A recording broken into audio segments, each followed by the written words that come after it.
ഇന്ന് നമുക്ക് question paper discuss ചെയ്യാം. അപ്പോൾ അതിൻ്റെ കണക്റ്റഡ് ഫാക്ട്സും പറഞ്ഞു പോകുന്നതാണ്. അപ്പോൾ ആദ്യത്തെ ക്വസ്റ്റ്യൻ നമുക്ക് നോക്കാം. 2023 ഇന്ത്യൻ റിപ്പബ്ലിക് ദിനാഘോഷത്തിൽ മുഖ്യ അതിഥി ആയിരുന്ന അബ്ദുൽ ഫത്താഹ് അൽ സിസി ഏതു രാജ്യത്തെ പ്രസിഡൻ്റാണ്? അപ്പോൾ ഈ പേര് കേൾക്കുമ്പോൾ തന്നെ നമുക്ക് ശ്രീലങ്ക എല്ലാം തോന്നുന്നു അല്ലേ? അപ്പോൾ അത് ആൻസർ വരുന്നത് ഏതാണ്? അറബ് റിപ്പബ്ലിക് ഓഫ് ഈജിപ്താണ്. അപ്പോൾ 2023 ഇന്ത്യൻ റിപ്പബ്ലിക് ദിനാഘോഷത്തിൽ മുഖ്യ അതിഥിയായത് ആരാണ്? അറബ് റിപ്പബ്ലിക് ഓഫ് ഈജിപ്തിൻ്റെ പ്രസിഡൻ്റായ അബ്ദുൽ ഫത്താഹ് അൽ സിസിയാണ്. അപ്പോൾ 2023 നടന്നതാണ്. അപ്പോൾ 74ാമത്തെ റിപ്പബ്ലിക് ദിനാഘോഷമായിരുന്നു. 23 വന്നാൽ 74, അപ്പോൾ ഒരെണ്ണം കൂട്ടിയിട്ട് പറഞ്ഞാൽ മതി. അത് 2024 ആണെങ്കിൽ 75ാം റിപ്പബ്ലിക് ദിനം, 2025 ആണെങ്കിൽ 76ാം റിപ്പബ്ലിക് ദിനമാണ്. അപ്പോൾ ഇതിൽ ഇറാഖ് അപ്പോൾ 2023 ആര് വന്നു? അബ്ദുൽ ഫത്താഹ് അൽ സിസി വന്നു. അപ്പോൾ 2024 ആരാ വന്നതെന്ന് നമുക്കൊന്ന് നോക്കാം. അപ്പോൾ 2023 ഈജിപ്ഷ്യൻ പ്രസിഡൻ്റായ അബ്ദുൽ ഫത്താഹ് അൽ സിസി വന്നു. 74ാമത്തെ റിപ്പബ്ലിക്കൻ ദിനാഘോഷമായിരുന്നു. അപ്പോൾ 2024 വന്നത് ഫ്രഞ്ച് പ്രസിഡൻ്റാണ് ഇമാനുവൽ മാക്രോൺ. ഫ്രഞ്ച് പ്രസിഡൻ്റാണ് 2024 വന്നത്. അപ്പോൾ എന്താണ്? 75ാമത്തെ ദിനാഘോഷമായിരുന്നു കേട്ടോ, റിപ്പബ്ലിക് ദിനാഘോഷമായിരുന്നു.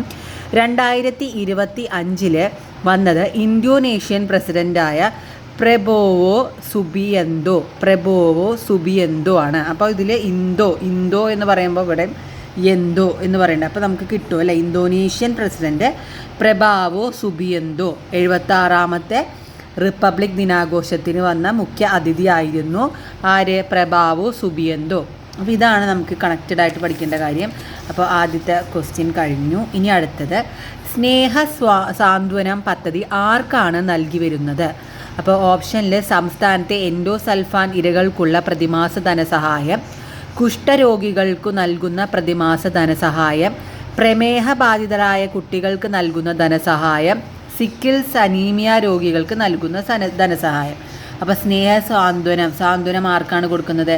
സംസ്ഥാനത്തെ എൻഡോസൾഫാൻ ഇരകൾക്കുള്ള പ്രതിമാസ ധനസഹായമാണ് എന്ത്? സ്നേഹസാന്ത്വനം എന്ന് പറയുന്നത്. അപ്പോൾ സ്നേഹസ്വാതന്ത്ര്യം എൻഡോസൾഫാൻ ദുരിതബാധിതർക്ക്. മിഠായി എന്ന പദ്ധതി ഏതിനാണ്? പ്രമേഹം ബാധിച്ച കുട്ടികൾക്ക് ചികിത്സാ സഹായം. പ്രമേഹം ബാധിച്ച കുട്ടികൾക്കുള്ള ചികിത്സാ സഹായമാണ്. അപ്പോൾ ഇതിലെ ഓപ്ഷനിൽ ഉള്ള കാര്യമാണ് നമ്മൾ നോക്കുന്നത്. കുഷ്ഠരോഗം എന്ന് പറയുമ്പോൾ ലെപ്രസി എന്നുള്ള ഒരു പേരാണ് കേട്ടോ. സിക്കിൾ സെൽ അനീമിയ രോഗികൾക്ക് അതിന് സമാശ്വാസം എന്ന് പറയും. സമാശ്വാസം സിക്കിൾ സെൽ അനീമിയ. അപ്പോൾ സമാശ്വാസം 1, 2, 3, 4 അങ്ങനെ 4 സമാശ്വാസം 1, 2, 3, 4 അങ്ങനെ പോകുന്നുണ്ട്. പക്ഷെ നമുക്ക് അങ്ങനെ പഠിക്കേണ്ട ആവശ്യമില്ല. സമാശ്വാസം എന്ന് പറയുമ്പോൾ സിക്കിൾ സെൽ അനീമിയ, അതുപോലെ ഹീമോഫീലിയ, കിഡ്നി കരൾ മാറ്റിവെക്കൽ, ഡയാലിസിസ് എന്നിവയ്ക്കുള്ള പ്രതിമാസ സഹായമാണ് സമാശ്വാസം എന്ന് പറയുന്നത്. സമാശ്വാസം. അപ്പോൾ സ്നേഹസ്വാതന്ത്ര്യം എൻഡോസൾഫാൻ ദുരിതബാധിതർക്ക്, മിഠായി എന്ന പദ്ധതി പ്രമേഹം ബാധിച്ച കുട്ടികൾക്കുള്ള ചികിത്സാ സഹായം, സമാശ്വാസം sickle cell anaemia, haemophilia, kidney കരൾ മാറ്റിവെക്കൽ, അതുപോലെ ഡയാലിസിസ് ചെയ്യുന്നവർക്കാണ് സമാശ്വാസം. ഓക്കെ. ഇനി അടുത്ത ക്വസ്റ്റ്യൻ, 2012 പോക്സോ നിയമവുമായി ബന്ധപ്പെട്ട് താഴെ പറയുന്ന പ്രസ്താവനകളിൽ ഏറ്റവും യോജിക്കുന്ന പ്രസ്താവനകൾ ഏതൊക്കെയാണ്? അപ്പോൾ ആദ്യത്തെ ഓപ്ഷൻ, പോക്സോ നിയമം വകുപ്പ് 28 അനുസരിച്ച് ഓരോ ജില്ലയിലും ശിശു സൗഹാർദ്ദത്തിന് പ്രാധാന്യം നൽകി പ്രത്യേക കോടതി സ്ഥാപിക്കണം. 2, പോക്സോ നിയമത്തിലെ 27 വകുപ്പ് ലൈംഗിക കുറ്റകൃത്യങ്ങൾക്ക് വിധേയരാകുന്ന കുട്ടികളെ അടിയന്തര വൈദ്യുത പരിശോധനയ്ക്ക് വിധേയരാക്കണം. 3, പോക്സോ കേസുകളിൽ കുട്ടിയുടെ മൊഴി എടുക്കുമ്പോൾ പോലീസ് ഓഫീസർ ഔദ്യോഗിക വേഷത്തിലാകരുത്. അപ്പോൾ നമുക്കറിയാം പോക്സോ കേസുകൾ എന്ന് പറയുമ്പോൾ കുട്ടികളുടെ ആണല്ലോ. കുട്ടികളുടെ ആകുമ്പോൾ പോലീസ് നമ്മുടെ ഔദ്യോഗിക വേഷത്തിലാണ് വന്നതെങ്കിൽ കുട്ടികൾക്ക് കുറച്ച് പേടി ഉണ്ടാവില്ലേ പറയാനൊക്കെ. അപ്പോൾ എന്തായാലും 3 ശരിയാണെന്ന് നമുക്ക് പറയാം. യോജിക്കുന്ന പ്രസ്താവനകളാണ് ചോദിച്ചിരിക്കുന്നത്. 3 ശരിയാണ് അല്ലേ? അപ്പം അതുപോലെ അപ്പോൾ പോക്സോ കേസുകളിൽ കുട്ടിയുടെ മൊഴി എടുക്കുമ്പോൾ പോലീസ് ഓഫീസർ ഔദ്യോഗിക വേഷത്തിലായിരിക്കണം. അതെന്തായാലും തെറ്റാ, നമുക്ക് വായിക്കുമ്പോൾ തന്നെ മനസ്സിലാവില്ല. ജസ്റ്റ് ഒന്ന് നമ്മൾ ചിന്തിച്ചാൽ തന്നെ അറിയാം. കുട്ടികൾക്ക് പേടി ഉണ്ടാവാൻ പാടില്ല. നമുക്ക് നമ്മളോട് പോലീസിനോട് തുറന്ന് പറയുകയാണെങ്കിൽ കുട്ടികൾക്ക് പേടി ഉണ്ടാവാൻ പാടില്ല. അപ്പോൾ ആ ഡ്രസ്സ് നമുക്ക് ആ ഡ്രസ്സ് ഔദ്യോഗിക വേഷം കാണുമ്പോൾ തന്നെ എന്തായാലും കുട്ടികൾക്കൊരു പേടി കാണും. അപ്പോൾ നാലാമത്തെ ഓപ്ഷൻ തെറ്റാണെന്ന് നമുക്ക് ഇതിൽ നിന്ന് തന്നെ അറിയാൻ പറ്റും. അപ്പോൾ അങ്ങനെയാണെങ്കിൽ നമുക്ക് ഈ 3ഉം 4ഉം ക്യാൻസൽ ചെയ്ത് കളഞ്ഞൂടെ? 4ാമത്തെയും ശരിയെന്നാണല്ലോ ബിയിലും ഡിയിലും പറയുന്നത്. അപ്പോൾ അത് നമുക്ക് ക്യാൻസൽ ചെയ്ത് കളയാം. അപ്പോൾ ഇനി എയും സിയും നമുക്ക് നോക്കിയാൽ മതി. അപ്പോൾ എയും സിയിലും നമുക്ക് ഓൾറെഡി മനസ്സിലായി ഇത് 3 ശരിയാണെന്ന്. 3 ശരിയാണെന്ന് പറഞ്ഞാൽ എന്താണ്? 1ഉം 2ഉം മാത്രം ശരിയായിരിക്കില്ല, 1, 2, 3ഉം ശരിയാണ്. അപ്പോൾ നമുക്ക് ഇത് അറിയണം എന്നില്ല. അപ്പോൾ എന്താണ് ഇവിടെ ക്വസ്റ്റ്യനിൽ നിന്ന് തന്നെ നമുക്ക് ഉത്തരത്തിലേക്ക് എത്താൻ പറ്റും. ടെൻഷൻ അടിക്കാതെ ക്വസ്റ്റ്യനൊന്നും മര്യാദയ്ക്ക് ഇപ്പോൾ ഇത് കാണുമ്പോൾ തന്നെ നമുക്കൊരു പേടിയാവും, എന്തൊരു വലിയ ക്വസ്റ്റ്യനാണെന്ന്. പക്ഷേ നമ്മൾ ഒന്ന് റിലാക്സ് ചെയ്ത് ക്വസ്റ്റ്യനൊന്ന് വായിച്ച് അതിൻ്റെ ഓപ്ഷനൊക്കെ ഒന്ന് നോക്കി അതിൽ നിന്ന് നമുക്ക് എന്തെങ്കിലും കിട്ടാൻ പറ്റുമോ എന്നൊക്കെ നോക്കിയിട്ട് വേണം ആൻസറിലേക്ക് പോകാൻ. അപ്പോൾ എന്താണ് 1, 2, 3ഉം ശരി. അപ്പോൾ പോക്സോ നിയമ വകുപ്പ് 28 അനുസരിച്ച് ഓരോ ജില്ലയിലും ശിശു സൗഹാർദ്ദത്തിന് പ്രാധാന്യം നൽകിയ പ്രത്യേക കോടതി വേണം. അതുപോലെ 27 വകുപ്പ് എന്ന് പറയുന്നത് എന്താ? വിധേയരാകുന്ന കുട്ടികൾക്ക് കുറ്റകൃത്യത്തിന് വിധേയരാകുന്ന കുട്ടികളെ അടിയന്തര വൈദ്യുതി പരിശോധനയ്ക്ക് വിധേയരാക്കണം. അപ്പോൾ 28, 27 എന്ന് പറഞ്ഞ വകുപ്പ് പോക്സോ നിയമത്തിൻ്റെയാണ്. അപ്പോൾ നമുക്കതൊന്ന് നോക്കാം. പോക്സോ നിയമത്തിനെ കുറിച്ചൊന്ന് നോക്കാം. അപ്പോൾ പോക്സോ നിയമം പ്രസിഡന്റ് അസെൻഡ് ചെയ്തത് അല്ലെങ്കിൽ ഒപ്പുവെച്ചത് ഇതിലാണ്? ജൂൺ 19, 2012. അപ്പോൾ എന്തെങ്കിലും കണക്റ്റഡ് ആയിട്ട് വെക്കുക 2012. അപ്പോൾ നിങ്ങൾക്ക് എന്തെങ്കിലും കണക്ഷനിൽ വെക്കാൻ പറ്റുമെങ്കിൽ അങ്ങനെ വെക്കുക. 2012 എന്നുള്ളത് പോക്സോ നിയമത്തിലെ പ്രസിഡന്റ് ഒപ്പുവെച്ച തീയതിയാണ്, ജൂൺ 19. അതുപോലെ പോക്സോ നിയമം നിലവിൽ വന്നത് എന്താണ്? നവംബർ 14 എന്താണ്? ശിശുദിനാണെന്ന് പറയുമ്പോൾ ശിശുക്കളുടെ ആണല്ലോ പോക്സോ എന്ന് പറയുന്നത്. അപ്പോൾ കുട്ടികളുടെ എന്ന് പറയുമ്പോൾ നമുക്ക് നവംബർ 14 ഓർമ്മ വരും. പിന്നെ പോക്സോ നിയമം നിലവിൽ വന്നത് എന്നാണ്? നവംബർ 14, 2012. ഓക്കെ, ഇനി സെക്ഷൻ 23 പറയുന്ന കാര്യം എന്താണെന്ന് നമുക്ക് നോക്കാം. സെക്ഷൻ 23 ലൈംഗിക കുറ്റകൃത്യത്തിന് വിധേയരായ കുട്ടികളുടെ പേര്, മേൽവിലാസം, ഫോട്ടോ, കുടുംബ വിശദാംശങ്ങൾ, വിദ്യാലയ സമീപ സ്ഥലം കൂടാതെ കുട്ടിയെ തിരിച്ചറിയുന്ന തരത്തിലുള്ള വെളിപ്പെടുത്തലുകളിലേക്ക് നയിക്കുന്ന മറ്റേതെങ്കിലും വിവരങ്ങൾ എന്നിവ മാധ്യമങ്ങൾ റിപ്പോർട്ട് ചെയ്യാൻ പാടുന്നതല്ല. അപ്പം സെക്ഷൻ 23 എന്ന് പറയുന്നത് മാധ്യമങ്ങളുമായിട്ട് ബന്ധപ്പെട്ടതാണ്. എന്താണ്? കുട്ടിയുടെ പേര്, മേൽവിലാസം, ഫോട്ടോ, അതൊന്നും വിദ്യാലയ അവിടെയുള്ള സ്ഥലങ്ങളും അതുപോലെ കുട്ടിയോട് തിരിച്ചറിയുന്ന എന്തെങ്കിലും കാര്യങ്ങളൊന്നും മാധ്യമങ്ങളിലൂടെ റിപ്പോർട്ട് ചെയ്യാൻ പാടില്ല. അതാണ് സെക്ഷൻ 23 എന്ന് പറയുന്നത്. ഇനി അടുത്ത് കുട്ടിയുടെ മൊഴി രേഖപ്പെടുത്തുമ്പോൾ പോലീസ് സ്വീകരിക്കേണ്ട നടപടി. കുട്ടിയുടെ മൊഴി രേഖപ്പെടുത്തുമ്പോൾ, അപ്പോൾ കുട്ടിയുടെ മൊഴി രേഖപ്പെടുത്തുമ്പോൾ എന്താണ്? നമ്മൾ പോലീസ് ഓഫീസർ എന്ത് വേഷത്തിലായിരിക്കുന്നത് നമുക്ക് കണ്ടു. കുട്ടികൾ ഔദ്യോഗിക വേഷത്തിലാകരുത്. അതുപോലെ തന്നെ കുട്ടി പറയുന്ന ഭാഷയിൽ തന്നെ ആവണം മൊഴി രേഖപ്പെടുത്തേണ്ടത്. കുട്ടിയുടെ ഭാഷ, കുട്ടി ഏത് ഭാഷയാണ് സംസാരിക്കുന്നത് അതിലൂടെ തന്നെ ആയിരിക്കണം എൻ്റെ മൊഴി രേഖപ്പെടുത്തേണ്ടത്.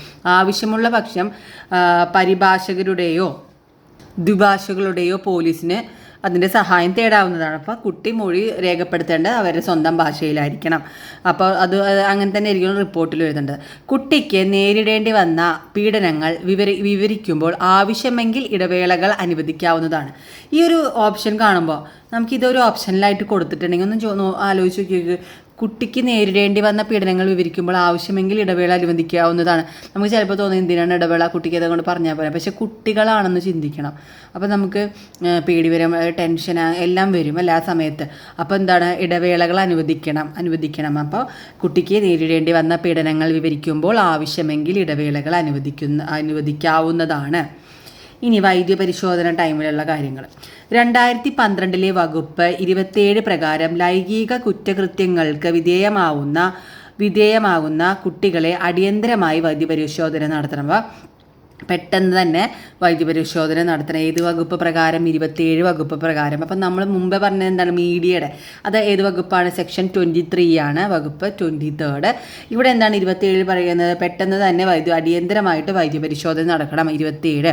അപ്പോൾ 24 മണിക്കൂർ കേസ് റിപ്പോർട്ട് ചെയ്തതിന് 24 മണിക്കൂറിനുള്ളിൽ പോലീസ് അല്ലെങ്കിൽ സ്പെഷ്യൽ ജുവനൈൽ പോലീസ് യൂണിറ്റ് കുട്ടിക്ക് വേണ്ട വൈദ്യപരിശോധന നൽകുന്നതിന് വേണ്ടി ഏറ്റവും അടുത്ത ആശുപത്രിയെ സമീപിക്കണം. അപ്പോൾ ഏറ്റവും അടുത്ത ആശുപത്രി സമീപിക്കണം 24 മണിക്കൂറിനുള്ളിൽ കേസ് റിപ്പോർട്ട് ചെയ്തതിന് ശേഷം. ഓക്കെ, പിന്നെന്താണ്? പെൺകുട്ടിയാണെങ്കിൽ വൈദ്യപരിശോധന വനിതാ ഡോക്ടർ നിർവഹിക്കണം. അപ്പോൾ എന്താണ്?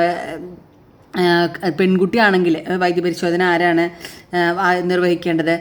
വനിതാ ഡോക്ടറായിരിക്കണം. അപ്പോൾ ഇതൊക്കെ ഓപ്ഷനിൽ വന്നാൽ നമുക്ക് കുറച്ചും കൂടി ഈസി ആയിരിക്കും. നമുക്ക് അറിയുന്ന കാര്യം പെൺകുട്ടികളാണെങ്കിൽ എന്തായാലും വനിതാ ഡോക്ടറായിരിക്കണം, അങ്ങനെയുള്ള കാര്യങ്ങൾ. അപ്പോൾ 24 മണിക്കൂറിനുള്ള പോലീസ് അല്ലെങ്കിൽ ഇവർ എന്ത് ചെയ്യണം? അടുത്ത ആശുപത്രിയിൽ സമീപിക്കണം. അതാണ് വൈദ്യപരിശോധനയിൽ പറയുന്നത്. ഇനി ഡോക്ടർമാർ ശ്രദ്ധിക്കേണ്ട കുറച്ച് കാര്യങ്ങളുണ്ട്. അപ്പോൾ എന്താണ്? രക്ഷിതാവിൻ്റെയോ കുട്ടിയുടെയോ സമ്മതം വേണം അല്ലെ? വൈദ്യപരിശോധനയ്ക്ക് രക്ഷിതാവിൻ്റെയോ അല്ലെങ്കിൽ കുട്ടിയുടെയോ സമ്മതം വേണം. ഇനി പരിശോധന ആരംഭിച്ചാലോ അവസാനിപ്പിക്കുന്നതിന് കൃത്യസമയം ഇതിൽ റിപ്പോർട്ട് ചെയ്യണം. നമ്മൾ റിപ്പോർട്ടിൽ രേഖപ്പെടുത്തണം. സ്റ്റാർട്ട് ചെയ്യുമ്പോഴും അതുപോലെ ആരംഭിക്കുമ്പോഴും അവസാനിക്കുമ്പോഴും എന്താണ്? കൃത്യമായ സമയം റിപ്പോർട്ടിൽ രേഖപ്പെടുത്തണം. ഇനി പരിശോധനയ്ക്ക് കുട്ടിയെ കൊണ്ടുവന്ന വ്യക്തിയുടെ പേര്, മേൽവിലാസം, പ്രായം, അതൊക്കെ DNA പരിശോധനയ്ക്കായി കുട്ടിയിൽ നിന്നും എടുത്ത സാമ്പിളുകളുടെ വിവരങ്ങൾ, കുട്ടിക്കേറ്റ പരിക്കുകളുടെ അടയാളങ്ങൾ, കുട്ടിയുടെ മാനസികാവസ്ഥയെ സംബന്ധിച്ച മറ്റ് വിശദാംശങ്ങൾ എന്നിവ അടങ്ങിയ റിപ്പോർട്ട് നമ്മൾ രേഖപ്പെടുത്തണം. അപ്പോൾ എന്താണ് ഇവിടെ പറയുന്നത്? നമ്മൾ വിചാരിക്കും കുട്ടിയെ കൊണ്ടുവന്ന വ്യക്തിയുടെ പേര് മേൽവിലാസം അറിയേണ്ടതാണ്. അത് അങ്ങനെ ഒരു ഓപ്ഷൻ വന്നാൽ നമ്മൾ വിചാരിക്കും കുട്ടീനെ അവിടെ കൊണ്ടുവന്ന ആളുടെ മേൽവിലാസമൊക്കെ എന്തിനാണ് ഇതിനകത്ത് റിപ്പോർട്ട് ചെയ്യണം? അത് ആവശ്യമുണ്ട്. അപ്പോൾ ഓപ്ഷൻ ഇങ്ങനെയും ചോദിക്കാം. പരിശോധനയ്ക്ക് കുട്ടിയെ കൊന്ന വ്യക്തിയുടെ പേര് വിലാസം ആവശ്യമില്ല എന്ന് കണ്ടാൽ നമ്മളൊരിക്കലും ആവശ്യമില്ല എന്ന്. പക്ഷേ ആൻസറിൽ വ്യക്തിയുടെ പേര് ആവശ്യമാണ്. അതുപോലെ വയസ്സും പ്രായമൊക്കെ ആവശ്യമുണ്ട്. പ്രായം, വിലാസമൊക്കെ ആവശ്യമുണ്ട്. അതുപോലെ DNA പരിശോധനയ്ക്കായി കുട്ടിയിൽ നിന്നും എടുത്ത സാമ്പിളുകളുടെ വിവരണം, കുട്ടിക്കേറ്റ പരിക്കുകളുടെ അടയാളങ്ങൾ, കുട്ടിയുടെ മാനസികാവസ്ഥയെ സംബന്ധിച്ച് മറ്റ് വിശദാംശങ്ങളൊക്കെ റിപ്പോർട്ടിൽ എഴുതേണ്ടതുണ്ട്. ഇനി ശേഖരിച്ച തെളിവ് എന്നുവെച്ചാൽ പാക്ക് ചെയ്ത് സീൽ ചെയ്ത് വിശദമായി റിപ്പോർട്ട് പോലീസിന് കൊടുക്കണം. ശേഖരിച്ച തെളിവ് എന്ത് ചെയ്യണം? പാക്ക് ചെയ്ത് സീൽ ചെയ്തിട്ട് ആർക്ക് കൊടുക്കണം? പോലീസിന് കൊടുക്കേണ്ടതാണ് റിപ്പോർട്ട് ചെയ്ത്. തുടർ നടപടികൾ ആര് എടുക്കണം? ഇത് കഴിഞ്ഞിട്ടുള്ള തുടർ നടപടികൾ ആരോഗ്യ വിദഗ്ധർ നിർവഹിക്കണം. അപ്പോൾ ആരോഗ്യ വിദഗ്ധർ നിർവഹിക്കണം. ഇനി അടുത്താണ് പ്രത്യേക കോടതി. പ്രത്യേക കോടതിയിൽ എന്താണ് പറയുന്നത്? പോക്സോ ആക്ട് 28ാം വകുപ്പ് പ്രകാരം ഓരോ ജില്ലയിലും ശിശു സൗഹാർദ്ദ അന്തരീക്ഷത്തിന് മുൻതൂക്കം കൊടുത്തുകൊണ്ട് പ്രത്യേക കോടതി ഒരു സെക്ഷൻ സജ്ജീകരിക്കണം. ഇതിൽ പ്രകാരം ജില്ലകളിലെ ഫസ്റ്റ് അഡീഷണൽ സെക്ഷൻസ് കോടതികളെ കുട്ടികളുടെ പ്രത്യേക കോടതികളായി സംസ്ഥാന സർക്കാർ നാമകരണം ചെയ്യണം. എന്താണ്? പോക്സോ ആക്ട് പ്രകാരം 28ാം വകുപ്പ്, അത് ഓപ്ഷനിൽ ഉണ്ടായിരുന്നു അല്ലേ? എന്താണ്? പോക്സോ നിയമ വകുപ്പ് 28 അനുസരിച്ച് ഓരോ ജില്ലയിലും എന്ത് വേണം? ശിശു സൗഹാർദ്ദത്തിന് പ്രാധാന്യം നൽകിയ പ്രത്യേക കോടതി സ്ഥാപിക്കണം. പ്രത്യേക കോടതി ഏതാണ്? ജില്ലയിലെ ഫസ്റ്റ് അഡീഷണൽ സെക്ഷൻസ് കോടതികളാണ് കേട്ടോ. ഫസ്റ്റ് അഡീഷണൽ സെക്ഷൻസ് കോടതികളാണ് ഇതിന് വേണ്ടിയിട്ട് എടുക്കുന്നത്. അപ്പോൾ ഇത്രയാണ് പോക്സോ നിയമത്തിനെ കുറിച്ച് നമുക്ക് പഠിക്കാനുള്ളത്. അപ്പം നമുക്കിനി അടുത്ത ക്ലാസ്സിൽ കാണാം. അപ്പോൾ വീഡിയോ ഇഷ്ടപ്പെട്ടാൽ ലൈക്ക് ചെയ്യാനും അതുപോലെ കമൻറ്റ് ചെയ്യാനും ഷെയർ ചെയ്യാനും മറക്കരുത്. Thank you.